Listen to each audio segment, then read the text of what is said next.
না। রাসূল সাল্লাল্লাহু আলাইহি সাল্লাম বলেন, ইন্নার রুকা ওয়াত তামাইম ওয়াত তাওয়ালা শিরকুন, ঝাড়ফুঁক করা শিরক। কোরআন হাদিস ব্যতীত অন্য কিছু দিয়ে যদি ঝাড়ফুঁক করেন তাহলে তা শিরক হবে। কোরআন হাদিসের আয়াত পড়ে আপনি ঝাড়ফুঁক করতে পারেন। আজ থেকে যদি কোনো মুন্সির কাছে তেল পড়তে নিয়ে যান, যদি পানি পড়তে নিয়ে যান, তাহলে মুন্সিকে আগে জিজ্ঞাসা করবেন, মুন্সি আপনি যে আমার তেল পড়বেন কি বলবেন, আপনি যে আমার পানি পড়ে দিবেন কি বলবেন। যদি কোরআন হাদিসের দোয়া হয় তাহলে আপনি নিতে পারেন, যদি না হয় তাহলে আপনিও মুশরিক, সেও মুশরিক, সাবধান থাকুন। তিনি বলেন অত্যাওয়ালা শিরক, স্বামী স্ত্রীর মধ্যে ভালোবাসা সৃষ্টি করার জন্য যে কোনো মাধ্যম অবলম্বন করা শিরক। কোন লোকের কাছে গিয়ে ভালোবাসার পথ খুঁজবেন না। যেই দিন বিবাহ পড়ানো হয়েছে সেই দিন আল্লাহ স্বামী স্ত্রীর মধ্যে ভালোবাসা দিয়ে দিয়েছেন। অতএব আজকে আপনি স্বামী স্ত্রীর মধ্যে ভালোবাসা খুঁজতে যায়েন না, নইলে আপনার শিরক হয়ে যাবে। রাসূল সাল্লাল্লাহু আলাইহি সাল্লাম বলেন, মান হালাফা লিগাইরিল্লাহ ফাকাদ আশরাকা, কেউ যদি আল্লাহ ব্যতীত অন্যের নামে কসম করে তাহলে সে শিরক করলো। তিনি বলেন, মান তালাকা তামিমা ফাকাদ আশরাকা, কেউ যদি তাবিজ ঝুলাই, মাদুলি ঝুলাই, 22 হাতের মাথায় পাগড়ি বেঁধে সূরা ইয়াসিন দিয়ে যদি মাদুলি লিখে দেয় তাবিজ, ওটা যদি আপনি ওই তাবিজ যদি হাতে লাগান, কোমরে বাহুতে লাগান, তাহলে আপনি মুশরিক। আপনি যদি আল্লাহ ব্যতীত অন্যের নামে কসম করেন তাহলে আপনি মুশরিক।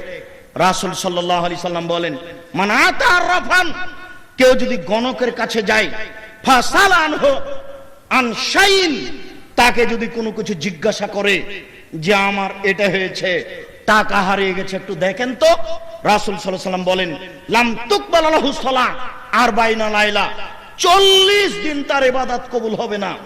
গণকের কাছে যদি যান তাহলে 40 দিন আপনার ইবাদত কবুল হবে না। তিনি বলেন, কেউ যদি গণকের কাছে আসে, তাকে জিজ্ঞাসা করে, তার বলা কথাকে যদি বিশ্বাস করে, তাহলে ফাকাদ কাফারা বিমা উনজিলা আলা মুহাম্মদ, তাহলে সে কোরআন মাজিদকে অস্বীকার করলো, সে শিরক করলো। একদা 10 জন মানুষ রাসূল সাল্লাল্লাহু আলাইহি সাল্লামের কাছে আসলেন। তার মধ্যে 9 জন মানুষের সাথে আল্লাহ রাসূল হাতে হাত মিলিয়ে বায়াত করলেন, কিন্তু একজন মানুষের সাথে আল্লাহ রাসূল হাতে হাত মিলিয়ে বায়াত করলেন না। 10 জন লোক বলল, 9 জন লোক বলল, আল্লাহ রাসূল আপনি 9 জন মানুষের সাথে বায়াত করলেন, আমসাকা আন ওয়াহিদ, একজন থেকে বিরত থাকলেন কেন? তখন আল্লাহ রাসূল বললেন, ওই লোকের হাতে বাহুতে তাবিজ আছে, বালা আছে, এই জন্য আমি তার সাথে বায়াত করলাম না। তখন লোকটি ভিতরে হাত ঢুকিয়ে গলা থেকে তাবিজকে ছুঁড়ে ফেললো। আল্লাহ রাসূল তার সাথে বায়াত করলেন। বলছিলাম সম্মানিত দিনী ভাই, এই দেশের মাটিতে অসংখ্য শিরক রয়েছে। হাতের রাশি দেখে ভাগ্য পরীক্ষা করলে শিরক হয়, হাত চালিয়ে ভাগ্য পরীক্ষা করলে শিরক হয়, টিয়া পাখির মাধ্যমে ভাগ্য পরীক্ষা করলে শিরক হয়, তুলসী গাছ তুলে ফেলা যায় না এই মন্তব্য করলে শিরক হয়, তুলসী গাছে লাথি মারা যায় না এই মন্তব্য করলে শিরক হয়, গরুকে লাথি মারা যায় না এই কথা বললে শিরক হয়। গরু হচ্ছে অমুসলিম, মুশরিক, হিন্দুদের মাবুদ দেব। ওই ভালোবাসা মুসলমানের মাথায় ঢুকে আছে। লাঠি দিয়ে মারলে গরুকে বেশি লাগবে আর লাথি মারলে গরুকে কম লাগবে।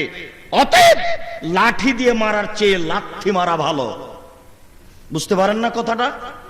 গরুকে লাঠি দিয়ে মারার চেয়ে লাথি মারা ভালো। এই মাথায় কেন আসলো এই হিসাব? এরই নাম শিরক। ধানের উপর দিয়ে জুতা পায়ে দিয়ে হাঁটা যায় না, এই ধারণা শিরক। কেন? ধান দানা হচ্ছে লক্ষ্মী, লক্ষ্মী মানে মাবুদের একটা অংশ।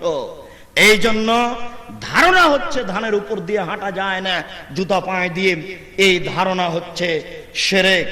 শুনুন, আপনার মা চাউল ঝাড়ছিল, আপনার বাচ্চাটা দৌড়িয়ে এসে কুলার উপরে উঠে গেল, তখন আপনার মা বলছে, "এই কুলক্ষণে ছেলে, সর, কুলাতে পা দিতে হয় না।" এর নাম হচ্ছে শিরক। আপনি হাঁটছিলেন, ভরা পাতিলে ভাত আছে, আপনার পা পাতিলের সাথে লেগে গেল, আপনার মা বলছে, "চিচি, আহারে, ভরা পাতিলে পা দিতে হয় না।" এরই নাম শিরক। চুলা আখা, চুলাতে আপনার পা লেগে গেল, আপনার মা বলছে, "চুলাতে আখাতে পা দিতে হয় না।" এরই নাম শিরক।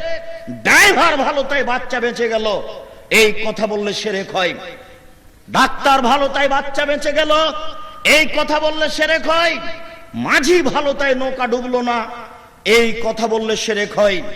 কাক ঘরের উপরে ডাকছে, কুটুম্ব আসতে পারে, এই মন্তব্য করলে শিরক হয়। হাত থেকে গিলাস পড়ে গেল, কুটুম্ব আসতে পারে, এই মন্তব্য করলে শিরক হয়। শুনুন, রাতে আপনার মা, আপনার বোন চোরাচুন্নি পাখিতে আপনার ভাগনা ভাগ্নিকে ধরে নিবে, এই জন্য লোহা হাতে করে বের হচ্ছে, এমনিতেই বাইরে যাবে না, এই ধারণা করলে শিরক হয়। গাভীর গলায় চামড়া ঝুলিয়ে দেওয়া হয়েছে,